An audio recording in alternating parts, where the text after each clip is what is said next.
This is a 1407 Edelbrock carburetor sitting on a 350 cubic inch small block Chevy, and it's in an old C10 pickup truck.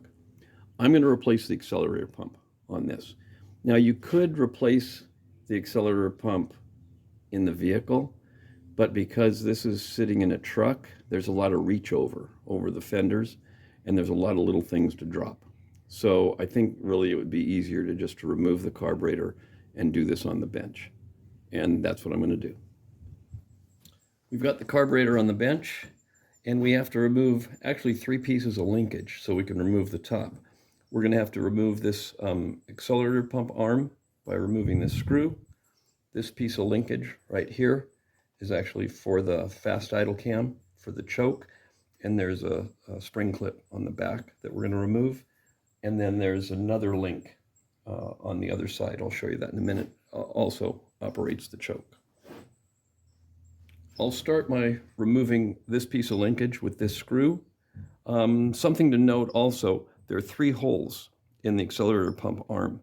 Those are for adjustments. According to the Edelbrock information for this 1407 carburetor, this link is actually supposed to be in the top hole.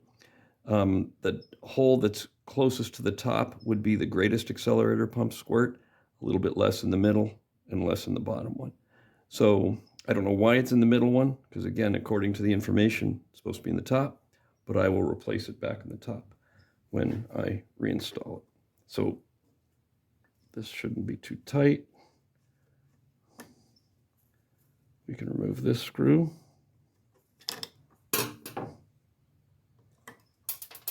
And then we should be able to remove this piece of linkage.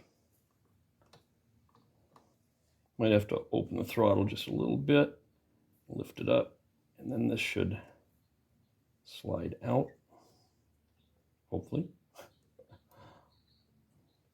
There.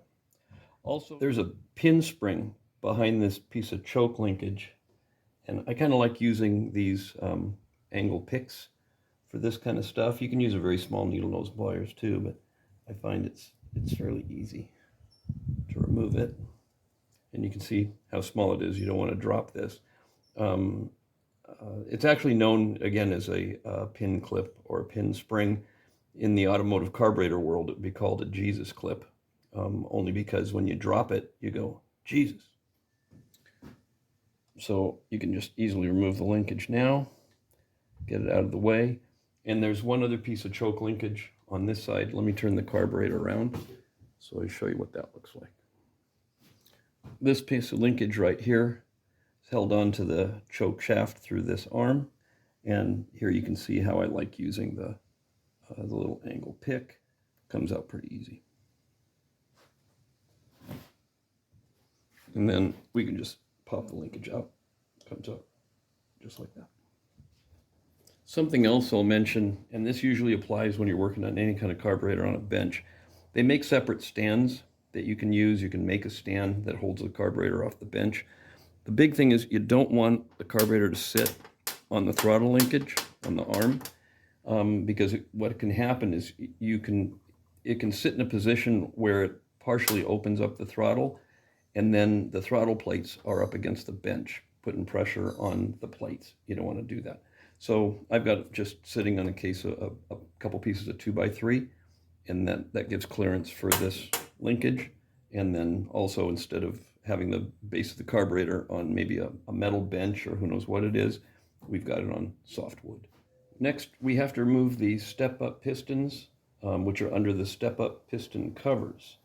And this carburetor, it's using actually a T15 Torx fastener, or you can use a small 1/4-inch drive, 1/4-inch socket.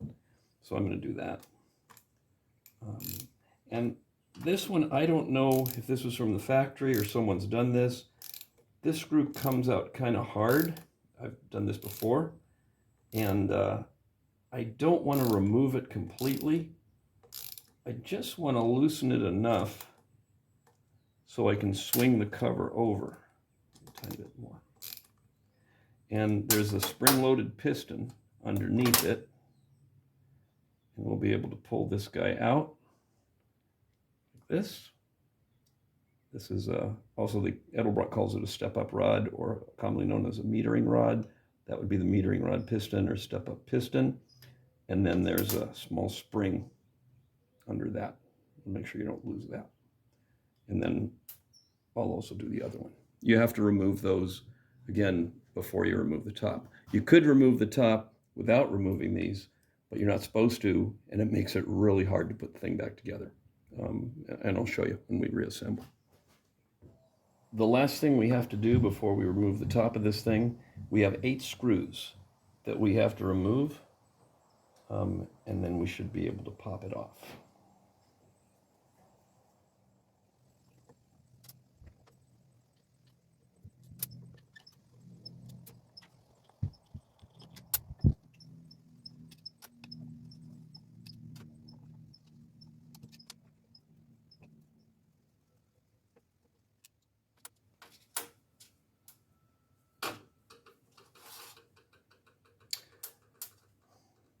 I was going to say they're all the same length, except the last one I took out was longer than the other 7.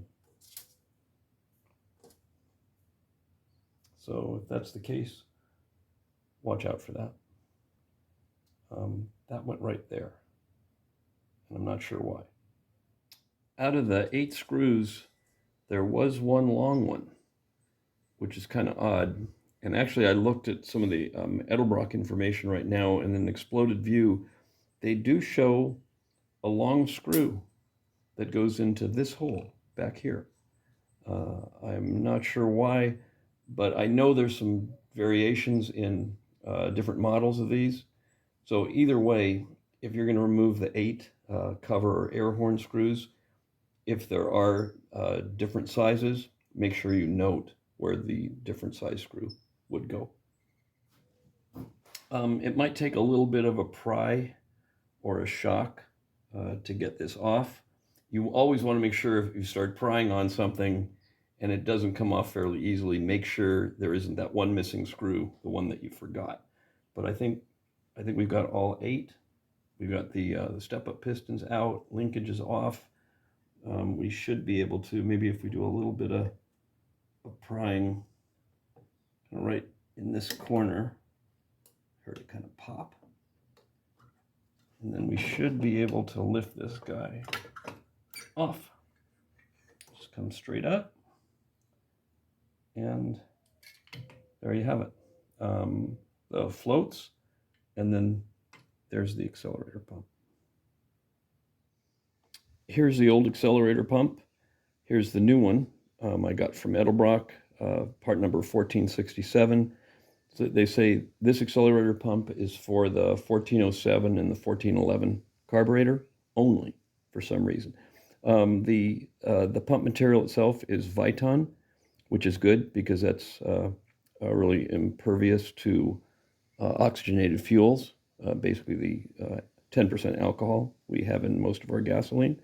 And this pump, the accelerator pump squirt was kind of weak, and I didn't feel comfortable with it, and so I'm replacing the accelerator pump. I think we're going to see a difference.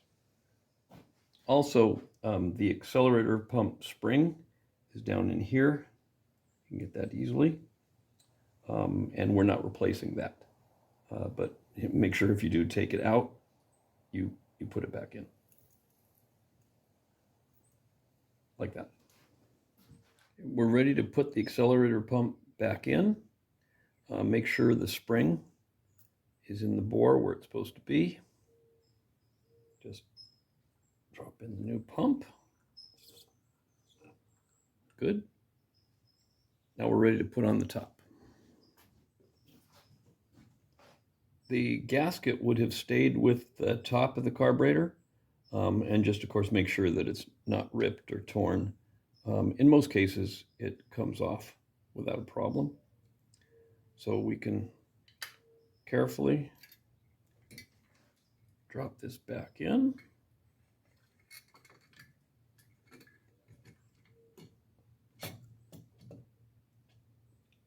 That's good. Then we'll put in the screws. In this case, remember we had that one long screw, That'll go back in the same location over there. And then we'll have 7 more. 4, 5, 6, and then 7. Then we'll start tightening them down. And hopefully then we'll have all 8 of them snugged and no leaks. I like to do the final tightening, kind of a crisscross pattern, just to make sure we don't warp anything. 4, 5, 6,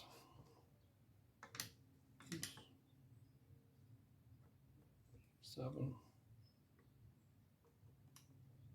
8. We can hook up the choke rod on this side. Again, it uses one of the small spring clips, and I like to use a long, thin needle nose for this. Hopefully we can pop that in.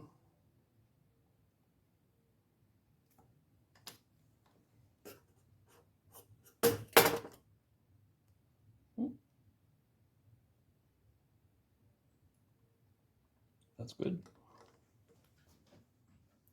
We'll put the accelerator pump actuating rod and link back on. But again, I think, as I mentioned, it's in the second hole, and according to the Edelbrock information, it's supposed to go in the first. So I already moved the clip. So I'm going to put it into the first hole, and then we should be able to install the spring clip, hopefully.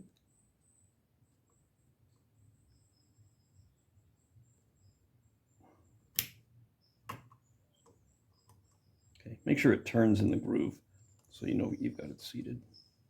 That's good. So we can install the pump connector link. In the previous scene, I installed the pump connector link as it's installed here.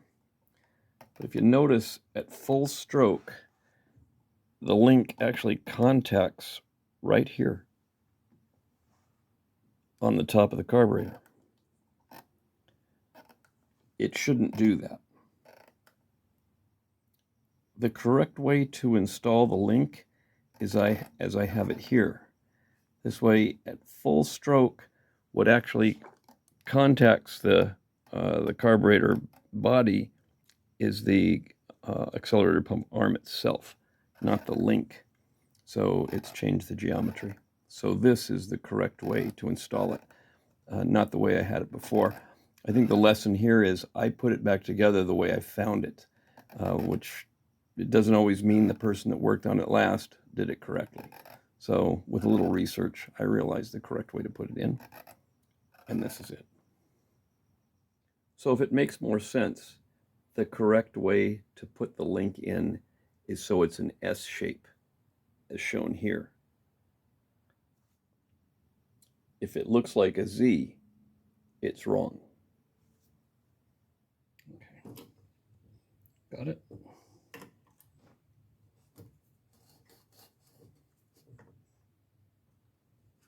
We can put the screw in.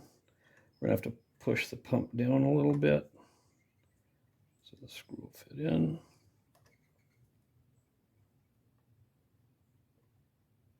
Make sure you get it down centered in the hole of that link, because once it's all the way in, like it is,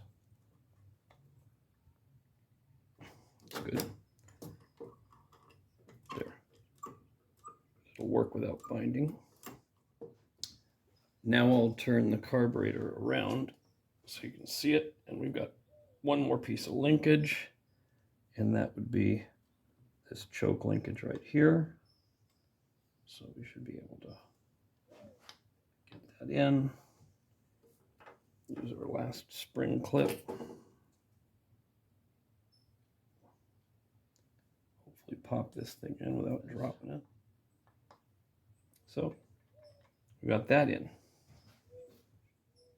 Now for the last thing we have to do is we have to install the step-up piston, step-up rod or metering rod, and then the piston spring. So the piston spring go right in there like that. And then we have to drop this in, and it's got to line up with a jet.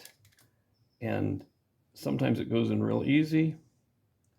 Sometimes you got to play with it just a little bit. So you just push down a little bit until it goes into, right now it's not all the way in. I can't push it any further, and I sure don't want to force it. So, there it is. I just found the spot. I'll put the step-up piston cover back on. Then we'll tighten down the screw. Just snug. It doesn't have to be that tight.